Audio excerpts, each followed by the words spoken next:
বিধবা পড়ার নাম কিভাবে হয়? ওই স্বামী জঙ্গলে বাঘে খেয়েছে, তাই বিধবা পাড়ার নাম বেরিয়ে। হ্যাঁ, হ্যাঁ। তো এখান থেকে প্রচুর মানুষ বাঘে খেয়েছে? হ্যাঁ, প্রচুর মানুষ। আমার বাবাকে ওই রকম বাঘে খেয়েছে। আচ্ছা, বাপের বাড়ি কোথায়? এই তো কাছেই আছে। তা বাবাকে কিভাবে বাঘে খায়? বাঘে ওই কাঁকড়া ধরতে যে গিয়েছিল। সকাল থেকে আকাশ মেঘাচ্ছন্ন, ভারী বৃষ্টিপত, তত্ত্বসন্ধানী মন এবং অশ্রুঝরা হৃদয়ের টানে বেরিয়ে পড়েছি বহু আলোচিত সুন্দরবনের বিধবা পাড়াতে। নমস্কার, আমি পুষ্পেন্দু। আবার সুন্দরবন লাইফে একটি নতুন পর্বে আপনাদের সকলকে জানাই অনেক অনেক স্বাগত। বন্ধুরা, আজকে দাঁড়িয়ে আছি সুন্দরবনের বিধবা পাড়ার শুরুর গ্রামে। সুন্দরবনের শেষ প্রান্ত থেকে বহু মানুষ জীবিকার সন্ধানে মাছ, কাঁকড়া, মধু সংগ্রহ করতে গভীর জঙ্গলে গিয়ে থাকেন এবং বাঘের কবলে পড়ে জীবন হারিয়েছেন। সেই সব বাস্তব ঘটনা আমি পর্বে পর্বে বহু ভিডিওতে তুলে ধরেছি এবং সাথে সাথে আলোচনা করেছি বিধবা পাড়া। আর এই বিধবা পাড়াটি কোথায় আছে? এই বিধবা পাড়াটি আছে গোসাবা ব্লকের সাতজালিয়া লাহারিপুর উভয় অঞ্চলে সম্মিলিত একটি গ্রাম। আর সেই সম্মিলিত গ্রামের যে দয়াপুর গ্রাম আছে, সেই দয়াপুর গ্রামের একটু দূর থেকে কিন্তু বিধবা পাড়া শুরু হচ্ছে। সেই বিধবা পাড়াতেই এখন কিন্তু বর্তমান দাঁড়িয়ে আছি। সেই সম্মিলিত সাত জেলার লাহারিপুর অঞ্চলের বিধবা পাড়ার চিত্র। এই যে বাঁধটি দেখতে পাচ্ছেন, দেখুন সাইড দিয়ে পুরো ধস নেমে আছে। এই রাস্তাটা কিন্তু একবার না একাধিকবার দেওয়া হয়েছে, তারপরেও কিন্তু রাস্তাখানে রাখা সম্ভব হচ্ছে না। যে নিচেই যে চর থাকে, যে পলি পড়া যে অংশটা থাকে, সে টোটালটাই নেই, গভীরতা অনেক বেশি। তার জন্য আর কি এই বাঁধটি ভেঙে যাচ্ছে, নতুন করে কিন্তু পাশ দিয়ে আবার বাঁধ দেওয়া হচ্ছে। আর যে ওই রাস্তার যে কোণটা দেখতে পাচ্ছেন, ওখান থেকে নদীর মাঝ বরাবর পর্যন্ত কিন্তু এটা মানুষ বসতি ছিল, লোকালয় ছিল, একটা গ্রাম ছিল। আর এই গ্রামটা কিন্তু এখন জলাশয় হয়ে গেছে। নদীর বাঁধ একবার না একাধিকবার ভেঙে গ্রামে জল ঢুকেছে এবং যে সামনে যে নদীটা দেখতে পাচ্ছেন, যে তিন নদীর মুখ, একটা গেছে বিদ্যার নদী, আর এইটা গেছে আমাদের গোমন নদী, আর এই সাইডটা বেরিয়ে গেছে এটা দত্তন নদী। তো ওই যে বিদ্যা নদীর ওইখান থেকে কিন্তু জলস্রোতটা আসে, আর সেই জলস্রোতের ধাক্কায় কিন্তু এই নদী বাঁধগুলো ভেঙে যাচ্ছে। এবং এখানকার যে নদী বাঁধ দেওয়ার যে ব্যবস্থা, সেটা কিন্তু অটুট আছে এবং সুন্দরভাবে নদী বাঁধ একবার না একাধিকবার দেওয়া হচ্ছে গ্রাম বাঁচানোর জন্য, তবুও রাখা সম্ভব হচ্ছে না। বন্ধুরা, আজকের পর্বটি সম্পূর্ণ দেখার অনুরোধ রইল। চ্যানেলে নতুন বন্ধু হয়ে থাকলে অবশ্যই সাবস্ক্রাইব করে আমাদের ফ্যামিলি মেম্বার হয়ে যাবেন। বন্ধুরা, আজকে যে জায়গাটায় এসছে সেটা হচ্ছে বিধবা পাড়া। আমি পর্বের আগেই বলেছি। আর এই বিধবা পাড়ার যেখান থেকে শুরু হচ্ছে আর শেষ কোথায় হচ্ছে, টোটাল পর্ব জুড়ে আজকে আপনাদের সামনে তুলে ধরতে চলেছি। সঙ্গে থাকুন।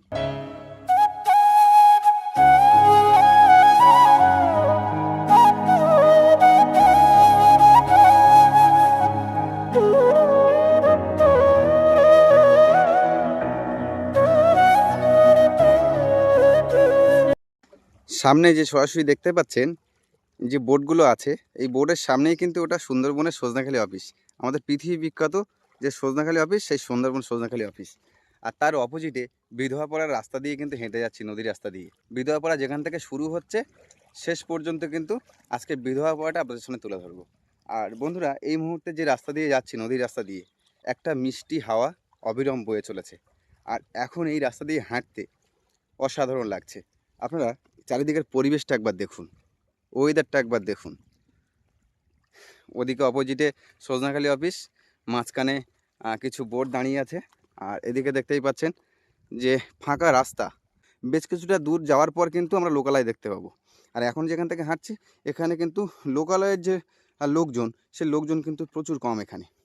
দেখুন, এই যে ঘাটটি দেখতে পাচ্ছেন, এটা কিন্তু ওই নদীর মাঝ বরাবর পর্যন্ত ছিল, সব কিন্তু ভেঙে ছোট হয়ে এসছে। আর এখানটায় দেখতে পাচ্ছেন যে রিসর্টগুলো আছে, সেই রিসর্টগুলো কিন্তু ছিল না একটা সময়। শুধু লোকালয় ছিল, মানুষ বসতি ছিল, ঘন জনবসতি ছিল। আর এই রিসর্টগুলো কিন্তু নতুন করে তৈরি হয়েছে।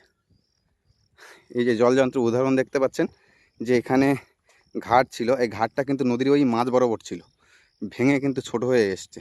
আর এখান থেকে জল যেখানে কানাকানি দেখতে পাচ্ছেন, এই যে জল, এই জল কিন্তু নেমে গেলে বুঝতে পারবেন যে এখানটা টোটালটা কিন্তু খাড়াই, অনেকটা গভীরতা আছে। এবং এই গভীরতা থাকার কারণে কিন্তু বাঁধগুলো ভেঙে চলেছে অবিরাম। দেখুন বন্ধুরা, সুন্দরবনের যে বিধবা পাড়ার সৌন্দর্য দেখুন। আর সামনে এগুলো কিন্তু ধান ক্ষেত, সবুজ হয়ে আছে। আর ধান ক্ষেতের অপোজিটে আছে নদী, আর এই সাইডটা কিছু রিসর্ট, আর সামনের শেষ মাথা আপনারা দেখেছেন। আর এদিকে কিন্তু যে নদীর রাস্তা আছে, সেই নদীর রাস্তার সামনে হালকা পলি পড়ে আছে, চর হয়ে আছে একটা, যার জন্য এই সাইডটা ভাঙছে না। এই সাইডের রাস্তার গঠনটা দেখুন। আর সামনে যেখানে আপনাদের দেখিয়েছি, সেই রাস্তার গঠন দেখেছেন আপনারা, আর এইদিকে কিন্তু একটা ছোট হোক বড় হোক একটা চর আছে, এই চরের কারণে কিন্তু নদীর বাঁধ ভাঙছে না। আর এই চরের পর কিন্তু নদী, নদীর পর কিন্তু কোর এরিয়া। তো এটাই হচ্ছে আমাদের বিধবা পাড়া। এই বিধবা পাড়ার সবে শুরু হলো, মানে এবার হেঁটে হেঁটে হেঁটে হেঁটে আমরা বিধবা পাড়ার শেষ মাথার দিকে যাব। দেখুন সুন্দরবন রয়্যাল বেঙ্গল রিসর্টের যে ঘাটটি দেখুন কি অসাধারণ অপূর্ব রূপ নিয়ে আছে। দেখুন এই ঘাটটা কিন্তু সোজা ওই নদীর মাঝখানে ছিল, এটা কিন্তু ভেঙে গেছে, ভেঙে যাওয়ার পর নতুন করে কিন্তু ঘাটটি তৈরি করা হয়েছে। এরকম একটা গঠন তৈরি করা হয়েছে ঘাটের। নদীর পাড়েই আছে একটা মারাত্মক একটা মন্দির, আর সামনে কিন্তু দেখতেই পাচ্ছেন রয়্যাল বেঙ্গল রিসর্ট। সুন্দরবনের যে বনদেবীর পুজো করে থাকি আমরা, সেই বনদেবীর একটা মন্দিরটা দেখুন কত সুন্দর মন্দিরের গঠনটা, একটু দূর থেকে দেখায়।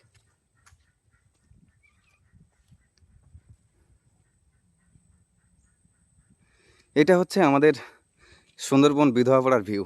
সুন্দরবনের বিধবাপাড়া যে লোকালয় বলছিলাম যে মানুষ বসতি, সে টোটালটাই কিন্তু নেই। সেই লোকাল মানুষজনের কাছ থেকে কিন্তু এই রিসর্ট মালিকেরা জায়গা কিনে নিয়েছে। তো সামনে একজন মাসিমাকে দেখা পেলাম, মাসিমার কাছ থেকে শুনে নেবো এটা অরিজিনাল বিধবাপাড়া কিনা। মাসিমা, এটা কি অরিজিনাল বিধবাপাড়া বলে? হ্যাঁ, এইটা বিধবা পাড়া। এই বিধবাপাড়া নামকরণ কিভাবে হয়? ওই স্বামী জঙ্গলে বাঘে খেয়েছে, তাই বিধবা পাড়া নাম বেরিয়ে। হ্যাঁ, হ্যাঁ। তো এখান থেকে প্রচুর মানুষ বাঘে খেয়েছে? হ্যাঁ, প্রচুর মানুষ বাঘে খেয়েছে। আচ্ছা, আপনার বাড়ি কোথায়? আমার বাড়ি এখানে। এখানেই পাশেই? হ্যাঁ, পাশে। ও, তা দুপুরবেলা খাওয়া দাওয়া হয়েছে? না, এখনো খাওয়া দাওয়া করি। ও, তা আপনাদের পরিবার থেকে কেউ সুন্দরবন জঙ্গলে যায় না? না, আমাদের কেউ যায় না, কিন্তু আমার বাবার বাড়ির লোকেরা যেত। আমার বাবাকে ওইরকম বাঘে খেয়েছে। আচ্ছা, বাপের বাড়ি কোথায়? এই তো কাছেই আছে। তা বাবাকে কিভাবে বাঘে খায়? বাঘে ওই কাঁকড়া ধরতে যে গিয়েছিল, আচ্ছা ওই অফিস থেকে পাস করে কাঁকড়া ধরতে যেত। আচ্ছা গিলে আমার ওই ভাইয়ের সামনে বাঘ পড়েছে। আচ্ছা পড়লি আমার ভাইকে আমার বাবা এরম পিছন দিকে সরিয়ে দিয়ে আমার বাবার সামনে দাঁড়িয়েছে। আচ্ছা, দাঁড়ালো, ওই বাঘ জাম দিয়ে এসে আমার বাবাকে ধরে নিয়ে গেছে। কোন জঙ্গলের ঘটনা এটা? এই তো এই জঙ্গল, এই সুন্দরবন জঙ্গল। সুন্দরবন জঙ্গলের নাম জানা আছে? যে জায়গাটায় ঘটনাটা ঘটেছে সেই জায়গার নাম জানেন? না বাবা, ওই জঙ্গলের ফলে যে কত কি নাম আমরা বলতে পারি না, আমার বাবারা বলতে পারত। তাহলে আপনার বাবাকে কি ফিরিয়ে নিয়ে আসতে পারিনি? হ্যাঁ, ফিরিয়ে এনেছিল, তা এনে অফিসে দেখিয়েছিল, দেখিয়ে। কি আপনার বাবা কি মরে গেছিলেন? হ্যাঁ, একদম মেরে দিল। তারপর থেকে কিভাবে চলতো? চলে, ও একটা ভাই ছিল, ওই ভাইটার আরো 5 জন লোক ছিল, তারা সবাই থেকে কান্নাকাটি করছিল বাবাকে নিয়ে। ওই লাঠি ছড়া দিয়ে বাড়ি করলি, বাঘ দূরে চলে গেল। হ্যাঁ, গিলে আমার বাবাকে তুলে এনে নৌকায় এনে ওই অফিসের ফরেস্টারে দেখাইলো, দেখিয়ে সেখান থেকে। কজন ছিল একসঙ্গে? তা ছিল 2-3 লোক, প্রায় 10-12 জন ছিল। 10-12 জন লোক ছিল। হ্যাঁ, 3 জন করে লোক থাকে একটা নৌকায়। তাহলে ওইরকম 3 নৌকায় মানে 9 জন লোক ছিল। আচ্ছা, আমাদের বাড়ি তো এখান থেকে অনেক দূরে, হ্যাঁ। এখানে তো পাশাপাশি কোথাও হোটেল নেই, না, এখানে খাওয়ার ব্যবস্থা কোথায় করা যাবে? খাওয়ার ব্যবস্থা একবার থাকলে হয়ে যাবে। দুটো নুন ভাত যা চলুন তাহলে আপনাদের বাড়ি যাই। যা তারা রান্না করেছে তাই দিয়ে দেবে। চলুন তাহলে আপনাদের বাড়ি যাই। চলো। না, ঠিক আছে ঠিক আছে, এখন আর যাবো না। হাইদা। আমি এটা এমনিই আপনার কাছে জিজ্ঞাসা করলাম। আপনি মন থেকে খুব একজন ভালো মানুষ, হ্যাঁ, যে এই দুপুরের রৌদ্রের মধ্যে একটু আগে কিন্তু বৃষ্টি হচ্ছিল, হ্যাঁ। প্রচুর পরিমাণে বৃষ্টি হচ্ছিল। তো কোথায় খাওয়া দাওয়া করবে? খাওয়া দাওয়া আমি করে নেব। এখান থেকে চলো না এখান ভাই, থেকে বেশ কথা- কিছু দূরে গেলে আমাদের বাড়ি আছে, তাই? মানে বাণীখালীতে আমাদের বাড়ি। তাই? তো আপনার সঙ্গে কথা বলে খুব ভালো লাগলো। তা চলো আপনি না, যেভাবে আমাকে ভাতের বলেছেন, কথা না বলো। ওটা এমনিই বললাম। ও, আমি খাওয়া দাওয়া করে বেরিয়েছি, বাড়িতে গিয়ে আবার খেয়ে নেবো। এখান থেকে আমাদের বাড়ি বেশি দূরে না, তোমার গাড়ি টাড়ি আছে না, খালি হেঁটে যাও? হেঁটেই যাবো। দেখো, একটা সাইকেল টাইকেল নিয়ে। ঠিক আছে, আসছি, কথা বলে তাহলে ভালো লাগলো। আচ্ছা, ঠিক আছে, বেশ। ভালো থাকবেন। আচ্ছা। তো দেখুন এই সাইডটায় ঘন জঙ্গল, এই সাইডটা ঘন জঙ্গল গাছপালা, তো তার মাঝখান দিয়ে যাওয়ার অনুভূতি সম্পূর্ণ আলাদা। আর এই ছাগলগুলো যাচ্ছে দেখুন, কি সুন্দর অপরূপ একটা রূপ নিয়ে যাচ্ছে দেখুন। মাসিমা ভালো আছেন? কোথায় বাড়ি? আমাদের বাড়ি তো একটু দূরেই আছে। কোথায় যাচ্ছেন? ওই তো মাঠে ছাগল নিয়ে। আর এই ছিপ নিয়ে যাচ্ছেন কি মাছ ধরবেন? হ্যাঁ, কোথায় মাছ ধরবেন? ওই মাঠে। মাঠেই মাছ ধরবেন? হ্যাঁ। নদীতে মাছ ধরবেন না? না, আর নদীতে মাছ পড়বে না? ও পড়ে না। আর দুপুরবেলা খাওয়া দাওয়া করেছেন? হ্যাঁ। তাহলে খাওয়া দাওয়া করে এখন এই ছাগল চড়াবেন আর মাছ ধরবেন, তাই তো? হুম, তো আপনার বাড়ি কি এখানেই? হ্যাঁ। আচ্ছা, এটা কি বিধবা পাড়া বলে? হ্যাঁ হ্যাঁ। আচ্ছা, এটা বিধবা পাড়া নাম কি করে হলো? ওই সব জঙ্গলে যায়, জঙ্গলে গেলে ওই হয়ে যায় তখন বিধবা পড়া। না, জঙ্গলে গেলে কিভাবে হয়ে যায়? ওই বিধবা তখন জঙ্গলে গেলি তো তখন ওই ধরে কিসে ধরে? বাগে। ও, তার জন্যই নাম, মানে হ্যাঁ, বাঘে তার এত পরিমাণে খেয়েছে যে এই জন্য বিধবা পাড়া নাম হয়েছে। হ্যাঁ। আচ্ছা, তা আপনার পরিবার থেকে কেউ জঙ্গলে যান না? না। আচ্ছা, তো এখানে তো একটা সময় তো এই পিছন দিকটায় লোকালয় ছিল প্রচুর। তো এখানে ওই পিছন দিকটা যে আমরা এসছি না, ওখানে তো লোকালয় ছিল প্রচুর। সেই লোকালয় তো আর এখন নেই। ও আছে, হালখাই গেছে এখন। হ্যাঁ, নদীর বাঁধ তো ভেঙে তো চলে এসছে। হ্যাঁ, সেই হালখাই। মাঝ নদী বরাবর দেখেছিলাম গ্রাম ছিল, হ্যাঁ। সেই গ্রাম তো নেই। না। তা ঠিক আছে, তাহলে আপনি মাছ ধরতে যান, হ্যাঁ। আপনাকে আর দেরি করাবো না, ভালো থাকবেন। হ্যাঁ। এই বিধবা পাড়ার কিন্তু মাঝ বরাবর যে গ্রাম, সেই গ্রামে কিন্তু এই মুহূর্তে চলে এসেছি। দুজন মাসিমার সঙ্গে কথা হয়েছে, তো তারা কিন্তু মনের দিক দিয়ে খুব মন খোলা, আমি যেটা বুঝলাম। কারণ এখান থেকে আমাদের বাড়ি অলমোস্ট আধ ঘন্টা দূর। তো আমি এখান থেকে দুপুরবেলা কিন্তু বাড়ি গিয়ে খেয়ে নিতে পারবো, কোনো অসুবিধা নেই। তবুও আমি বললাম যে খাওয়া দাওয়া করবো, এখানে তো কোনো হোটেল নেই, তা আমি কোথায় খাবো? তা উনি সঙ্গে সঙ্গে বললেন, যে কোনো এক বাড়ি, যে বাড়ি যেরকম ব্যবস্থা, দুটো নুন ভাত হলে হয়ে যাবে, নুন ভাত হলেও খেতে হবে। তা আমি বললাম কোনো অসুবিধা নেই, আলাম তাহলে আপনার বাড়ি যাই। তা একদম মন খুলে বললেন, চলো তাহলে যাই। তো আমি বললাম, না, আমার বাড়ি এখানেই, আমি এসছি এই বিধবা পাড়ার যেখান থেকে বিধবা পাড়া শুরু হচ্ছে, সেই বিধবা পাড়াটা টোটাল ভিজিট করব, তো তার জন্যই আমি এসছি। তো উনি একটু মনক্ষুণ্ণ হলেন যে তুমি বলেছো খাওয়ার কথা কিন্তু খেলে না। তো যাই হোক বন্ধুরা, এখানকার মানুষ কিন্তু মনের দিক দিয়ে সাংঘাতিক ভালো মনের মানুষ। আর এই বিধবা পাড়ার যে চিত্র আপনারা দেখছেন এই মুহূর্তে, এই বিধবা পাড়াটি কিন্তু অপরূপ একটি সুন্দর জায়গা। আর এই সুন্দর জায়গায়, সুন্দরবনে আপনারা যারা ঘুরতে আসেননি, অবশ্যই ঘুরতে আসুন, আশা করি আপনাদের সকলের ভালো লাগবে। এখান থেকে একবার ভিউ দেখুন, ডান দিকে জল, আরও ডান দিকে গেলে দেখতে পাবেন সুন্দরবন জঙ্গল, আর এদিকে বাঁ দিকটায় দেখতে পাবেন যে সুন্দরবনের লোকালয়। একদিকে লোকালয়, একদিকে জল, একদিকে জঙ্গল। এই হচ্ছে সুন্দরবনের মানুষের জীবন জীবিকা। বুঝতেই পারছেন কতটা কঠিন জীবন জীবিকা। আর এই যে রাস্তাটা দেখতে পাচ্ছেন, এই রাস্তাটাই কিন্তু সম্পূর্ণটা মাটির। যখন সকালে আসছিলাম তখন এই রাস্তা দিয়ে কিন্তু প্রচুর কাদা ছিল। আর এই রাস্তাটার একটা গুণ কি আছে, যে প্রচুর পরিমাণে বৃষ্টি হয়ে যাবে, কাদা হয়ে যাবে, কিন্তু রাস্তার উপরে থাকা যে মাটি, সেই মাটিটা কিন্তু বেলে মাটি। আর বেলে মাটি কী হয়, আধ ঘন্টা 1 ঘন্টার মধ্যে কিন্তু টেনে শুকিয়ে যায়। তো সে কারণেই কিন্তু একটুখানি আধ ঘন্টার মতো রোদ্দুর দিয়েছে, তার মধ্যে কিন্তু শুকিয়ে গেছে, পুরো শুকনো হয়ে গেছে। দেখুন, এখন কিন্তু হেঁটে যেতে পারছি, তখন কিন্তু নিজে হেঁটে আসতে পারছিলাম না। তো এদিকের যে গ্রাম দেখুন, কত খোলা গ্রাম, আর এই গ্রামের পাশ দিয়ে কিন্তু হেঁটে চলেছি। আর গ্রামের যে চিত্র দেখুন, একটা গরু, আর সুন্দর যে পরিবেশটা আপনারা বুঝতে পারছেন যে কি পরিবেশ। পাখিগুলো বসে আছে দেখুন, খোলা মনে বসে আছে। আর এই একটা বাড়ি, সুন্দরবনের বিধবা পাড়াতে এই নিয়ে 3টে বাড়ি দেখলাম। আর এটা সম্ভবত কোনো রিসর্ট। তো এখানে রিসর্টের একটু চাপটা বেশি, কারণ লোকালয়ে জনবসতি কমে যাওয়ার পর খুব কম টাকায় যে জায়গাগুলো বিক্রি করেছেন, সেই সব জায়গা নিয়ে হয়েছে বিশাল রিসর্ট। আর সেই রিসর্টে আসেন দূর দূরান্ত থেকে পর্যটকরা। দেখুন, এখানে কিন্তু দুর্গার প্রতিমা বানানোর কাজ চলছে। দেখুন, দুর্গাপূজা হবে এখানে। এই যে দুর্গাপুজোর যে মেন যে মাঠটা, সেই মাঠটা কিন্তু এইটুকু একটা স্পেস, এই স্পেসের উপরেই কিন্তু অনুষ্ঠান হবে। ওইটা দেখতে পাচ্ছেন স্টেজ, ওখানে একটু পাকা করা, গাঁথনি করে দেওয়া। আর এই যে ঘরটা দেখতে পাচ্ছেন, এটা হচ্ছে এই এলাকার দুর্গা মন্দির। আর এখান থেকে ঠাকুরগুলো তৈরি করার পর কিন্তু এই দুর্গা মন্দিরে নিয়ে যাওয়া হবে। আর এখানটায় কিন্তু মূলত মেলা হবে, এখানটায় কিন্তু মেলা হবে। মাসিমা, মাসিমা, এখানটা দুর্গাপুজো কতদিন থেকে হয়?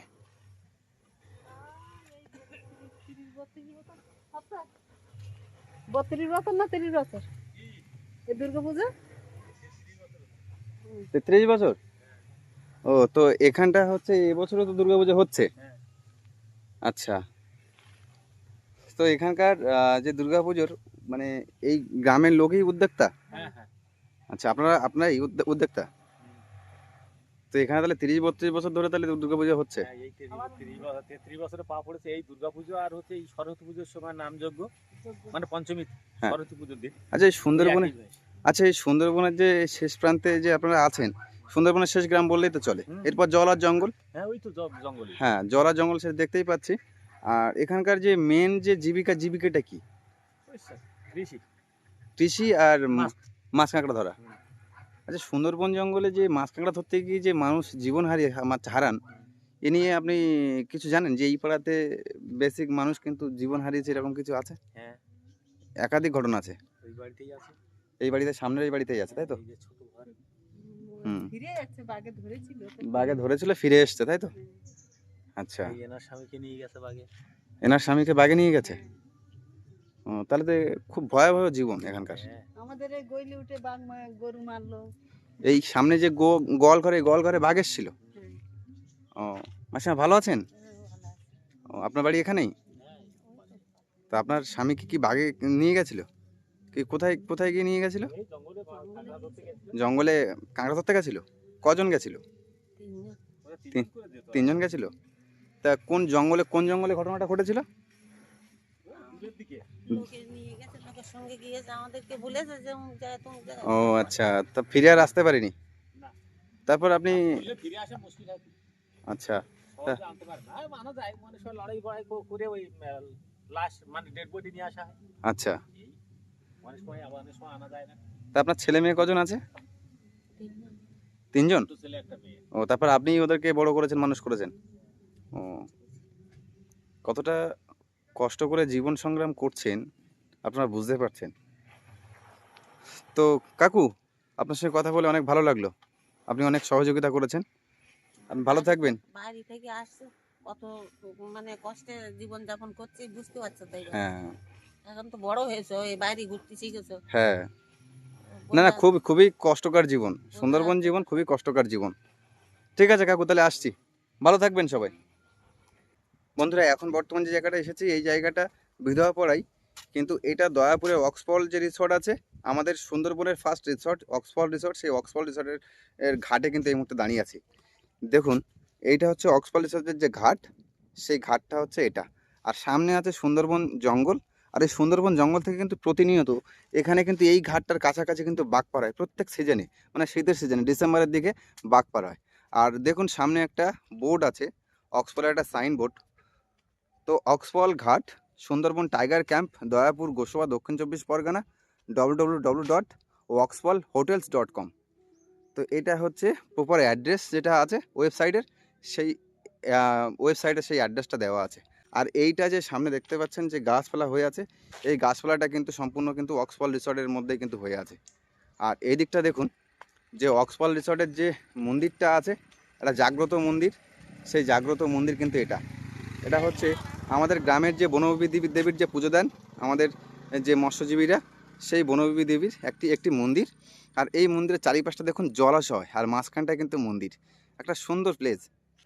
তো সাথে সাথে আপনাদের আর একটা ইনফরমেশান দিতে চাই। দেখুন এই সাইডটায় যেরকম গাছপালা জঙ্গল হয়ে আছে, একটা বিশাল বড় চর, এটা কিন্তু একটা সময় লোকালয় ছিল। এটাও একটা লোকালয় ছিল, বিরাট লোকালয় ছিল। এই লোকালয়টি কিন্তু ভেঙে কিন্তু পুরোটাই কিন্তু নদীর জলের সঙ্গে কিন্তু মিশে গেছে।